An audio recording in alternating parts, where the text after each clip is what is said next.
Welcome to an hour of HealthMade Radio. HealthMade is a community for natural health seekers where we educate people about common health conditions and share extensive research on the most effective natural health treatments and promote legislation that protects our health freedoms. A core concept belief is in the innate intelligence and healing power of the body, and if properly supported spiritually, emotionally, and nutritionally, it can find its way back to health. HealthMade Radio will bring you information from integrative health experts throughout the world. Check us out at healthmade.co. Health is what you make it. I'm Dr. Michael Karlfeldt, and I will be your host. Today's guest is Dr. Lawrence Wilson. Dr. Wilson grew up in New York State. He has a Bachelor of Science degree from MIT and a medical degree from a university in Mexico. For over 35 years, he's worked as a nutrition consultant, refining the science of nutritional balancing. He's reviewed over 35,000 hair mineral analysis. He learned some basics from Dr. Paul Eck, a brilliant biochemist and founder of Analytical Research Laboratories, for whom he worked for 14 years. He has expanded the work since Dr. Eck passed away, adding procedures that greatly enhance the detoxification of toxic metals and discovering newer hair patterns that are emerging today in our ever-increasing toxic world. Dr. Wilson does technical consulting and teaching for them for Analytical Research Laboratories. He's the author of 1,400 articles and 5 books, including Nutritional Balancing and Hair Mineral Analysis. His books and free articles are available at drwilson.com.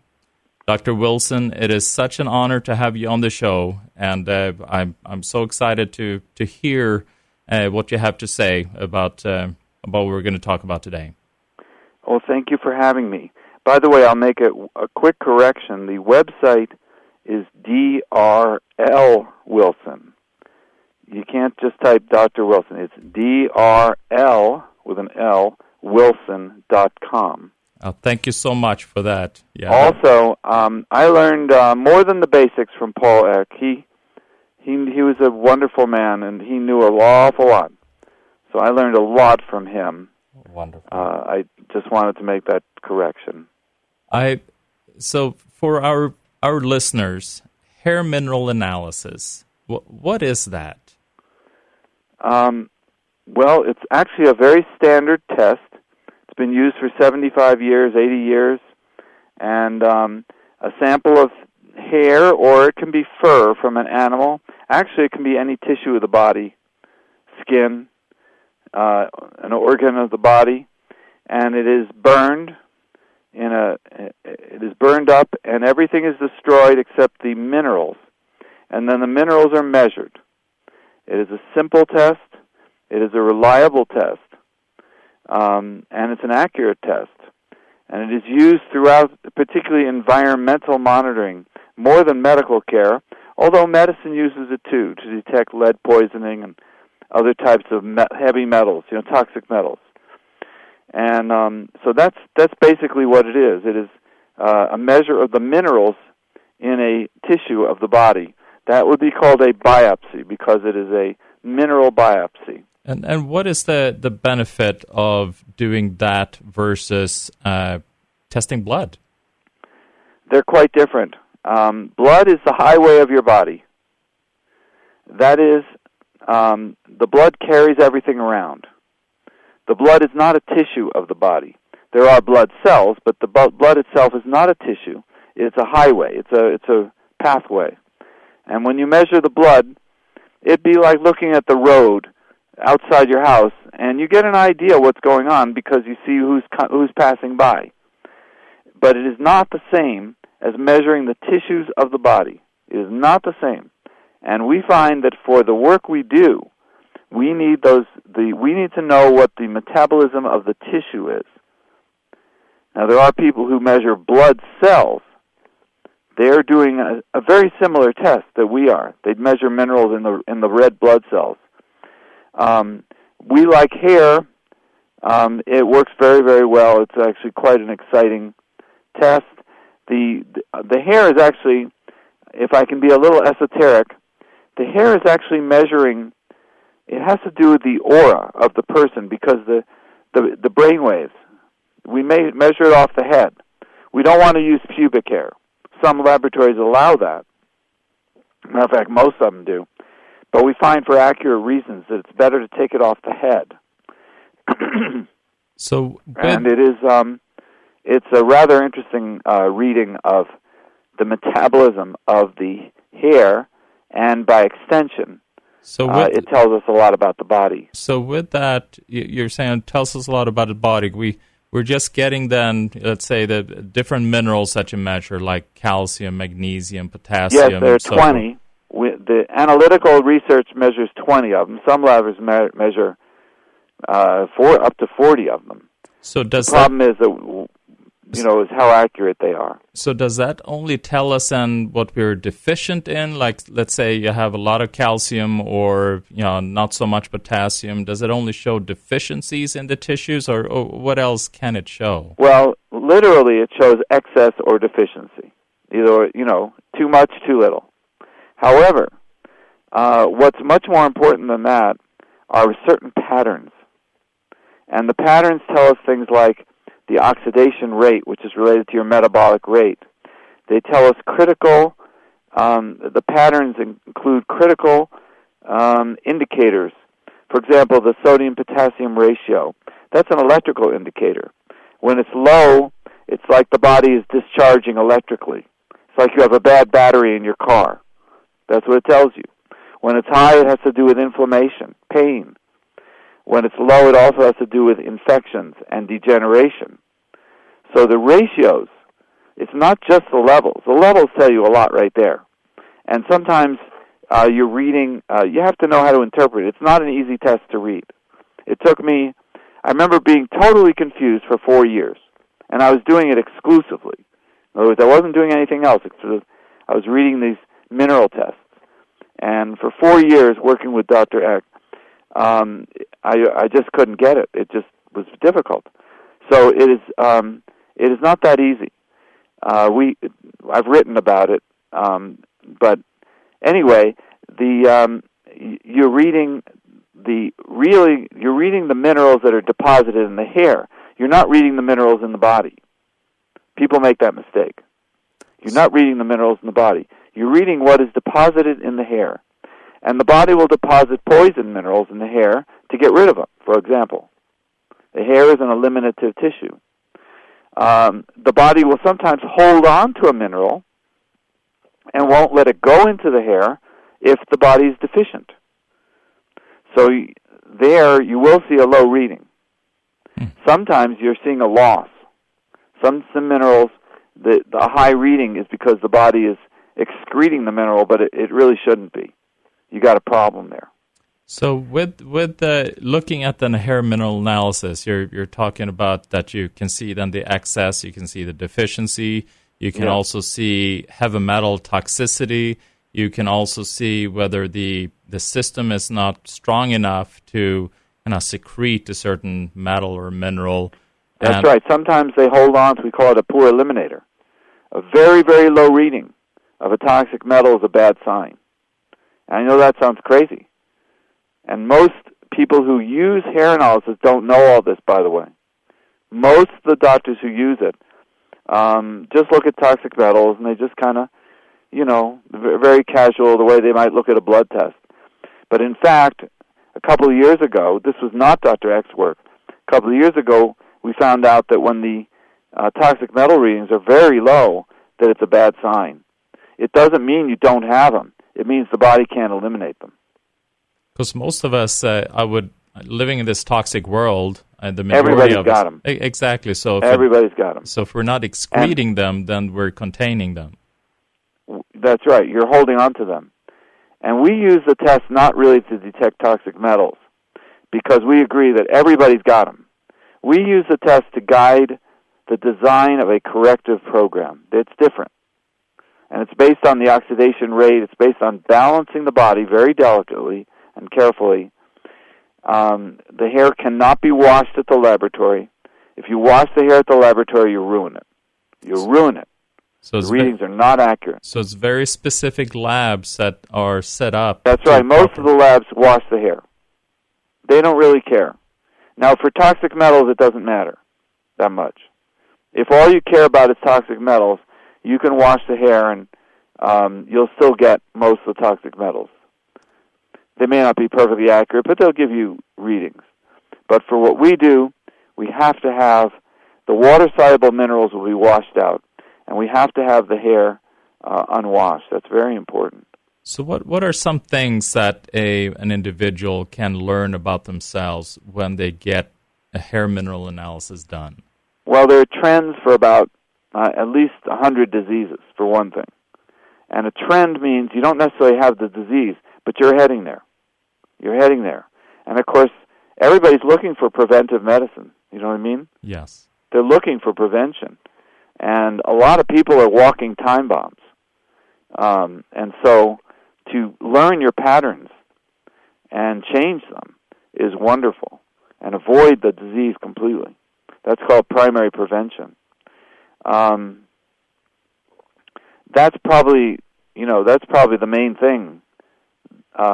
We also learn a lot about psychological problems because minerals control the brain. And so a person, for example, anxiety, depression, panic attacks, these things respond to our programs because many times, not always, but many times, they are mineral imbalances. They are imbalances. Fascinating. And when you correct the imbalance, the symptom goes away. Well, when we come back, I want to chat a little bit more about the specific ratios and how what we can learn from each ratio. We'll be back in just a little bit with Dr. Wilson. We're here with Dr. Wilson. He is one of the leading experts in the world in hair mineral analysis. And we were talking a little bit about what one can learn from hair mineral analysis. I know in hair mineral analysis you have all these different ratios. You talked a little bit about a sodium-potassium ratio and how that kind of looks at the battery of the body. When it's low, then you're more risk for electrical disturbances like heart disease and also chronic infections. And then if it's running very high, then you're more prone to any kind of inflammatory conditions. But there's so much more, obviously, to learn. There's so many different ratios when you look at the different minerals. Like, for instance, that you have start with the calcium-magnesium ratio. That's called the lifestyle ratio. Really? Yes. Dr. Eck called it the sugar and carbohydrate ratio because he's right about that. That when that ratio is elevated, a person is eating too many carbohydrates. The technical word is they are exceeding their carbohydrate tolerance level. And that's very important to know. It's a dietary indicator. However, when the ratio gets beyond 13.5, we find that it's not a dietary indicator anymore, and it indicates a problem in the lifestyle. And it's not the diet. And it's very accurate, and it's a little spooky. Some of these indicators are quite accurate. So when you say lifestyle, what does that mean? I'll tell you what upsets the ratio. Yes. In most cases, it's a relationship problem, a problem in your marriage or family. It's drugs, use of drugs. It's very interesting. For example, being a casual drinker, having a glass of wine now and then, that doesn't seem to do it. But smoking marijuana at all does it. Oh. At all. People are, everybody's writing about marijuana, how great it is, and all this stuff. No, because it throws the ratio off. It throws the ratio off. No, the stuff is very toxic. Stay away. And then rarely there's a few other things. It could be a job, for example. Or for a child, it could be going to school. That'll do it. That'll upset that ratio. And then another thing which is interesting that upsets that ratio is homosexuality. And we don't control these things. It's not my opinion or anything. It's not. I don't have any axe to grind. I'm just telling you that that's what we find. Oh, fascinating. Rarely it could be a person's location, if they're in a very wrong location, or if they even have a very bad attitude in some way about something. But those are the main things. So that's it. So when you see that ratio being off, you really need to then look at, am I at the right place at my job, in my life, with my partner, what I'm eating. So in addition to then lifestyle, obviously it will have some correlation with the amount of carbohydrates. And no, it doesn't. It does not, really? No. Fascinating. No. For some reason it changes. It's other things. Okay. Yeah. So where would you find, because it used to be the ratio for whether a person was dealing with hypoglycemia and diabetes. Yeah, we don't find that. We don't? Okay. No. So it's not found in any of the ratios now? There are diabetic patterns, which Dr. Eck knew about. Low sodium potassium ratio is a diabetic pattern, a diabetic tendency. But actually, and when a low potassium, low blood sugar tendency, weak adrenals. Matter of fact, he was very good about understanding that there are two kinds of hypoglycemia. There's what we call slow oxidizer hypoglycemia and this fast oxidizer. And the slow people usually have a low potassium, and they need to eat protein. If they don't eat enough protein, they get hypoglycemic. The fast oxidizers have a totally different metabolic problem. And I won't go into all the technical stuff. It's in the articles on the website. But they need to eat fat. They must eat fat. And if they don't eat fat, they end up with blood sugar problems. And so there are indicators, but no, the CAMG ratio, that did not support Dr. Eck on that. Almost everything that he did, or a lot of what he did, was correct. I was amazed and impressed. But that was one thing that was not correct. And he didn't really deal with lifestyle. He didn't ask people, you kind of got to ask people some questions. Yes. You know what I mean? About their marriage, perhaps. He didn't do that. But we ended up doing some of that and found this correlation, very strong correlation. So you were mentioning something about fast oxidizer, slow oxidizer. That is something you can learn from the test, and what does that mean? It's something similar to the metabolic rate. It has to do with the adrenal glands and the thyroid gland. And it has to do with what's called the stage of stress, which we can measure from the test. And the body goes through stages of stress. And in order to understand all that, you have to know the stress theory of disease, which is much more advanced than medicine. A medical doctor came up with it almost 100 years ago, probably 70 years ago, named Hans Selye in Canada. And what he found, he did it with rats. He shocked them. And he found out that they went through stages as they fell apart, so to speak. First, they went into the alarm stage, where they were fighting back. Then they went into a resistance stage, where they weren't fighting as much. And then they went into an exhaustion stage. And we find that human beings go through the same thing, and so do animals. And we can read that on the test. And the alarm stage is also, we call it fast oxidation. People are fight or flight. And there are diseases, and there are conditions, and there's a psychology associated with that. Children, babies, are all in fast oxidation. And of course, everybody knows they cry and they yell and they do things, they act a certain way, right? Exactly. Some adults are in fast oxidation, but not many. It's not normal. We don't see it as normal. As you age, you slow down, and you go into slow oxidation, which is the exhaustion stage of stress. And we can actually measure, because this is all numerical, you can measure to what degree people are in the exhaustion stage, you see? Yeah. And what we do is we move people from a worse stage of stress to a better stage of stress, to a more balanced one. And as we do, many diseases go away. And that's the stress theory of disease, which someday I hope the medical profession will embrace and use, except for one problem. We haven't been able to assess it from blood tests. We haven't been able to use blood tests. We have to use the hair. Yeah. So they would have to embrace the hair test a little bit, which they don't really do.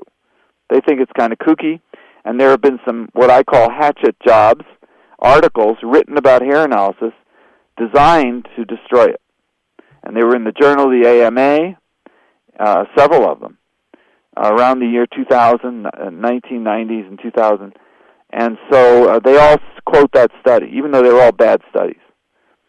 So obviously some people don't want the doctors using this test. No. Well, when we come back, I want to understand how this is standardized. How did we come up with these numbers? We'll be back in just a little bit with Dr. Wilson. So, Dr. Wilson, you were talking about that this hair mineral analysis, that it's not really embraced by the medical community. How did we come up with these numbers, these ratios, that this is a good ratio? This was a lot of Dr. X's work. In other words, he came up with what the ideal values should be, and by the way, that's a concept. The medical world does not use ideal values. They use ranges.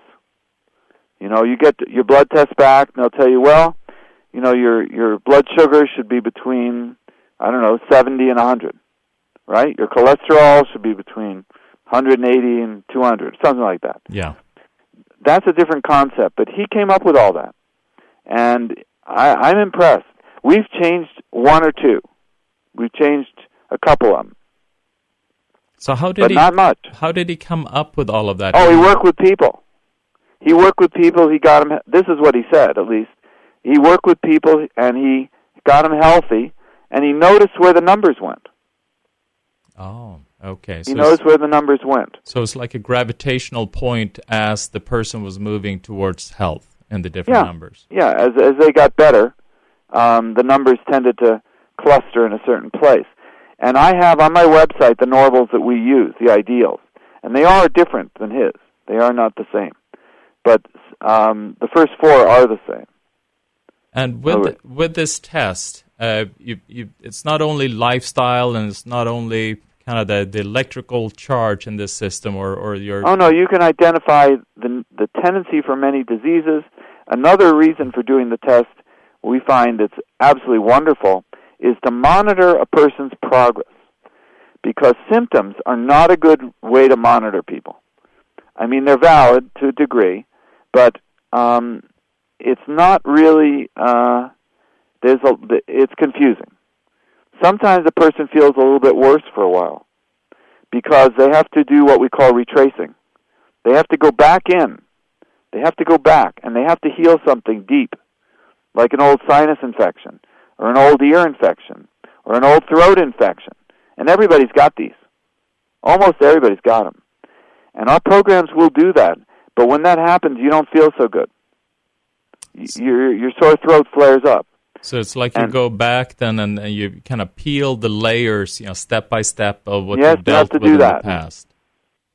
Do that, and we do something called development, which is an esoteric process, which I've written about, and the hair test is used to guide that, and that has to do with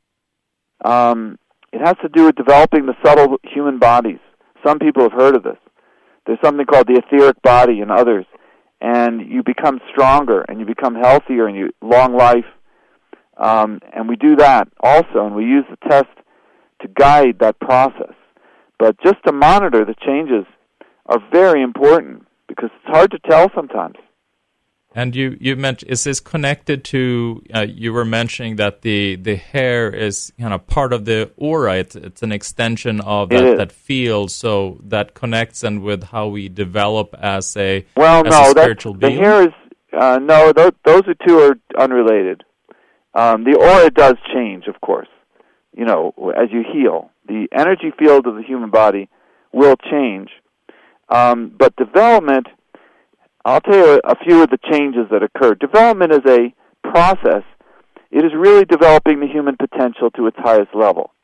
So, for example, the immune system perks up. The thymus gland will rebuild. In most people over age 40, say, the thymus gland begins to atrophy. That's known in medicine. Something called the Peyer's patches, they all atrophy. The Peyer's patches are lymph glands in your intestines. And so development, you can rebuild those. You can rebuild those. And then you get a better immune system. You see what I mean? Much better. Much better. But this is why we age often, is because these systems go to sleep. They just break down. Another thing that happens is the glial cells in the brain tend to become less numerous. The glial cells are support cells. They often cause cancer. Right now, John McCain has cancer from that, and it's a bad one. But they are replaced with neurons, and so your brain capacity grows a little bit with this process. So you get smarter. You make better decisions. And this is all based upon looking at the hair mineral analysis, seeing the imbalances, and then using We have to use it. We have to use the test to find out what's going on and what to do. And then you use then nutrition as a tool based upon the findings of the hair mineral analysis. We use nutrition. We use lifestyle. We use procedures. We use detoxification procedures. Coffee enemas, a red light sauna to remove, these are things to remove poisons. Foot reflexology is wonderful. Twisting the spine. It's very important to keep the spine limber, and loose. And also a procedure called the pushing down exercise. It's sort of like a meditation, but it's vigorous. It's not relaxing. You move energy through the body from head to feet. That's what you do. And you do that every day, and that moves energy properly through the body. It's very healing. So we use the procedures, the lifestyle, the diet, supplements, and that's how we do it. Wonderful. And that can actually then help to regrow the thymus, regrow brain cells. If a person is serious about it, yes, it will. It will help do that. That's amazing. And with the hair mineral analysis, you can also learn about, let's say, your thyroid, for instance, and your adrenal function. Yes. And also your digestive system. Yes. There are indicators for all that. There are patterns. So let's say we were talking then about the difference between blood test and hair mineral analysis test. Let's say it looks perfect, the thyroid levels in the blood, and then you get a hair mineral analysis, and then you see that the ratio is askew. What does that mean? That happens all the time. People go to the doctor says your thyroid's fine. We find almost everybody the thyroid is not fine. It's usually low. Most everybody needs iodine. We use kelp. Most the thyroids become toxic with copper, mercury, and what we call the iodine antagonists, which is bromine, chlorine, and fluorine. And so there are many people walking around tired, and the doctor tells them, you're fine. Your blood test is fine. The hair test would tell you that it's not fine. It's just a different test. Their test works sometimes, but this hair test gives another perspective. Actually, what the hair test shows is the thyroid effect. Yeah. If I wanted to be technical about it. So it actually shows the end station that the thyroid the end effect. impact. Yeah, That's right. Which is tissue. Whereas what the doctors measure is the hormones. They measure antibodies and things like that, but they mostly measure hormones, thyroid hormones. But sometimes they don't work. The hormones are there, but they're not doing their job for various reasons. And this can depend on many different reasons, like can the hormone actually enter into the cell and impact the cell? Right. And yes, there are all kinds of reasons why the hormones don't work right. And with mostly that the gland is toxic or the gland is depleted. Yeah. And so it doesn't work right. And with the hair mineral analysis, then you can actually then see whether the end station, where it's turning on, the thyroid is turning on the ATP or you can see the effect. Yeah. It reads the effect more than It doesn't read the hormones. The hair test does not read hormones. It reads minerals, and certain ratios have to do with, there's a ratio called the thyroid ratio, and it's a calcium-potassium ratio. And why is that the ratio for the thyroid? I'm curious. That is an empirical finding Dr. Eck came up with. Now, I could get very technical about it because I think it has something to do with transmutation of elements, and it has to do with the fact that potassium sensitizes the thyroid gland in some way, or the tissues, to thyroid hormone. It sensitizes the tissues to thyroid hormone. Calcium, medical science knows that calcium is inversely related to thyroid activity. They know that. Yeah. So those minerals just happen to have to do with your thyroid. And also, you have the ability to see, in regards to your digestive system, how well you digest proteins, and there's some indicators of that. That's right. It's not exact, but we can guess. It shows minerals and mineral ratios and mineral patterns. But basically, your slow oxidizers, they all have weak digestion. They all have weak digestion. And that's most everyone. And we give everybody a digestive aid. It's necessary today. And the digestion is terrible. We were talking about as a rule, slow and fast oxidizer, and then you also have people that are in we're very stressful world, sympathetic, parasympathetic state. Is that also visible on the test? Yes. Yes, the nervous system, you can read a lot about the autonomic nervous system, actually in the other nervous system too, the voluntary. But the autonomic or automatic system is a very, very critical thing, which doctors really don't pay much attention to. But it is those two, that's called the sympathetic and the parasympathetic nervous systems. And they control a lot of body functions. And it's often out of kilter today. And that is from stress, and from toxic metals, and from nutrient deficiencies. So yes, we read the condition, and we balance that system out. We can do that. And what for the ones that don't know, what is the sympathetic and parasympathetic? Sympathetic is called fight or flight. It's an emergency system that the body goes into if you're attacked. If the body's under attack, and everybody knows what this is because your heart starts beating faster, your blood pressure goes up, blood flows to your muscles and your heart because you're getting ready to fight or run. That's the sympathetic.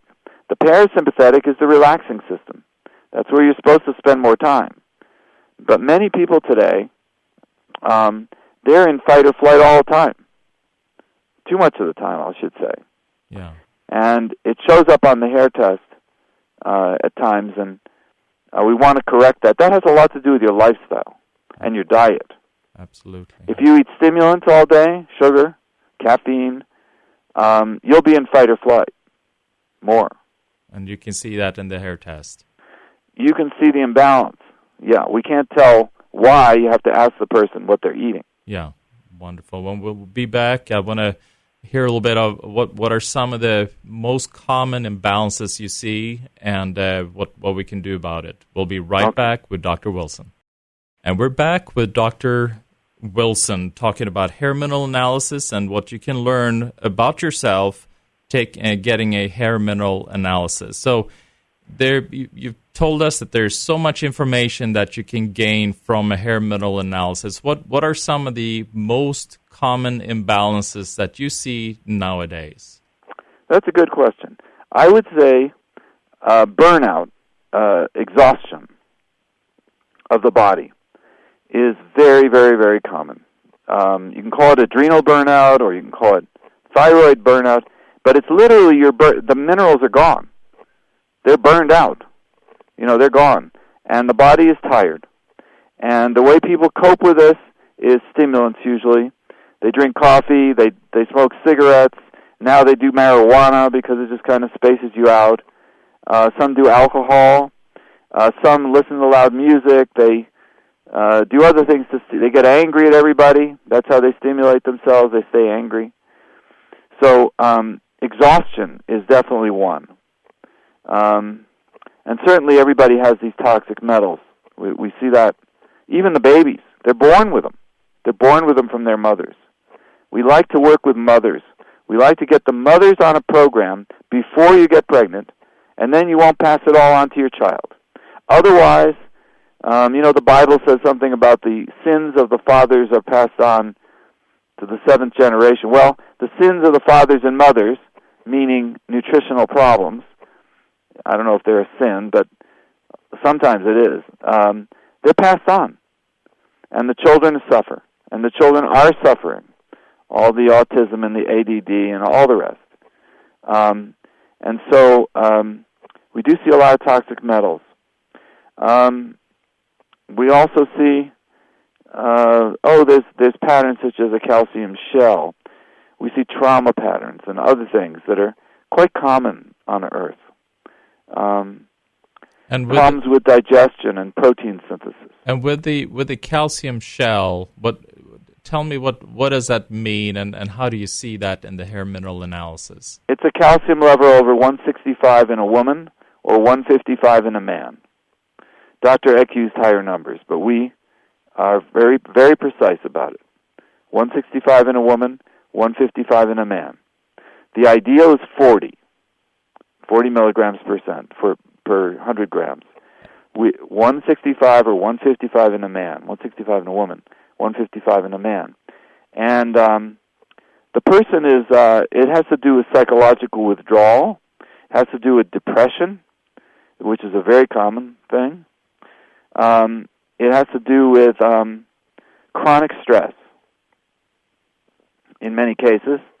And then what happens is calcium starts building up, and you end up with things like arthritis, painful joints. If calcium builds up in the organs, you can have problems in the organs. And in fact, the calcium starts building up everywhere in a pathological way. You can have bone spurs. And then, if it keeps going, you end up with osteoporosis, which is a very serious problem, by the way, for women particularly, because the calcium leaves the bones and deposits in the soft tissues.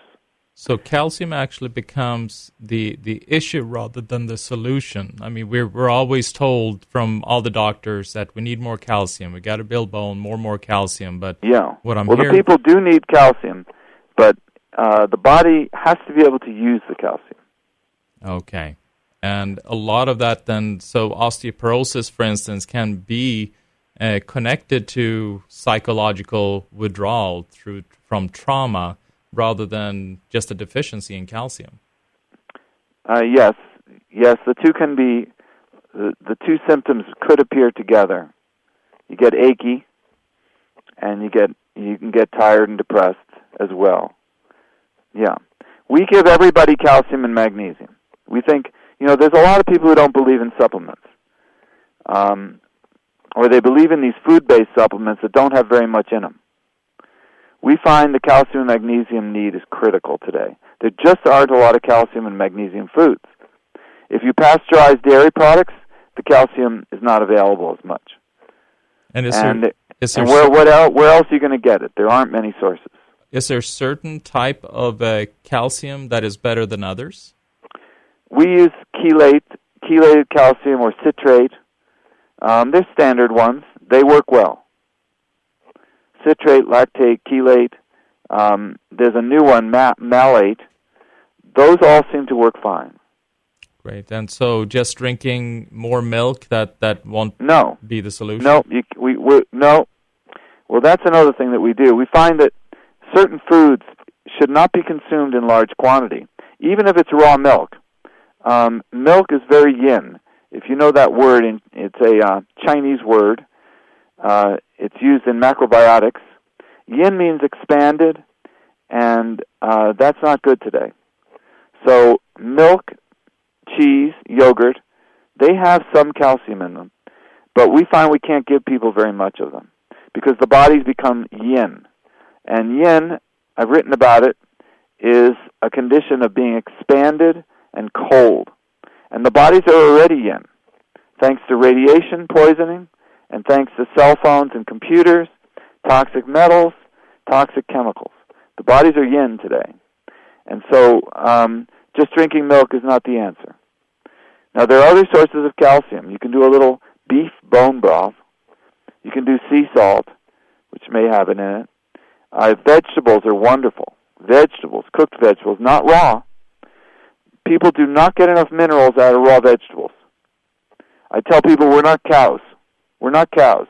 Cows have 4 stomachs, and they chew their vegetables all day, and then they throw them up and they chew them some more. It's called chewing the cud, right? Yes. We don't do that. No, we scarf them down in 15 minutes and you're off. So we don't allow people to have salads. That's very controversial, but we don't allow salads. So what are some kind of main health or lifestyle habits, eating habits that you've seen been the best for correcting imbalances? Well, that's one of them. Eat cooked food, cooked vegetables. Dairy can be raw. Other food needs to be cooked. And go to bed early. Go to bed early. The hours before midnight are much better for sleeping. Sexual restraint. No more than once a week if you're going to lose fluid. Now, there is a type of sex where you don't lose fluid called down sex. That's fine. You can do that every day. But too much sex depletes the body. Too much regular or ordinary sex with fluid loss depletes your body. That's what we find.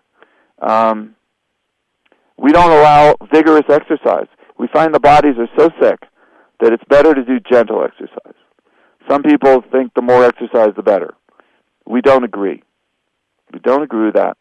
And we don't like certain exercises like a lot of yoga because we find there's too many soft tissue injuries. Teachers are not that good. And even if you have a good teacher, the bodies are rather sick. And you have to be very, very, very careful. We would only recommend, very, very gentle yoga because of that. Western body's really not designed for it. No. Well, Dr. Wilson, it has truly been an honor to have you on the show. I want to extend a thank you for the thousands of practitioners and hundreds of thousands of patients that you've touched with your research and education. And for you, listener, to learn more about how hair mineral analysis can help you, go to drlwilson.com. drlwilson.com. That is all for today. I'm Dr. Michael Karlfeldt with HealthMade Radio. Connect with us at healthmade.co. Health is what you make it.